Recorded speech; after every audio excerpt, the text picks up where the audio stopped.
Well, welcome back to Morning Break. Discover what was divine and what was devilish about some strange 18th century burial practices and religious customs. That is the basis of Viggy Hampton's latest book, a Gothic horror novel titled The Rotting Room. The author is joining us this morning. How are you? Great to see you. You too. How are you doing? I am great. Thanks to see you. This is such an interesting concept. How did you ever come up with this? So the book is called The Rotting Room, and I came up with this. It's based on historical fact, if you can believe it or not. I read an article about the Poor Clares of Ischia, Italy. They were a 17th century religious order, and when one of their sisters died, they would put her in this stone chamber to kind of mummify, and they would go and pray over her, and then they would get whatever disease killed her. Right. I know that's very gruesome, but I had to make it more gruesome. How could I not? How did you make that more gruesome?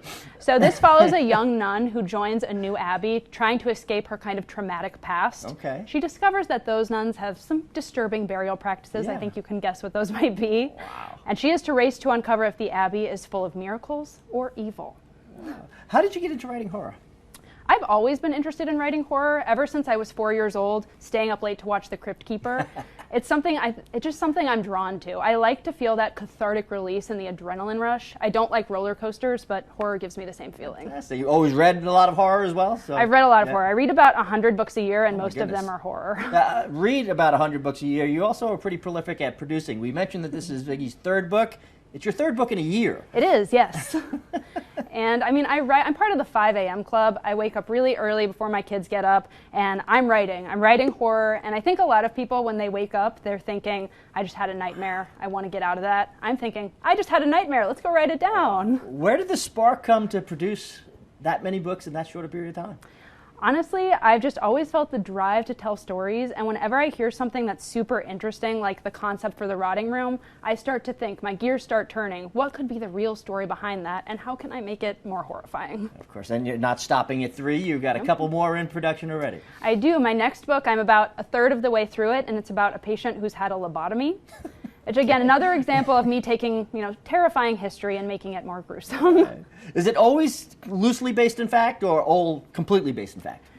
It depends. My first book was about an epidemiologist. I'm also an epidemiologist, so I try and take some of my real experiences and infuse as much fact as I can. I want the books to feel authentic so that nothing snags you in your mind and takes you out of the narrative. Right, so you mentioned before your kids get up, you're also doing this with 2 children at home. I am, yes. You have to be very efficient. I write around nap times. What are you doing with all your time? I mean, you should be more productive. Right? I try to keep busy, So The Rotting Room comes out tomorrow. That's very exciting. Yes. How can folks get it? You can get it in ebook and paperback format anywhere books are sold. I will have signed copies at eShaver and downtown Savannah.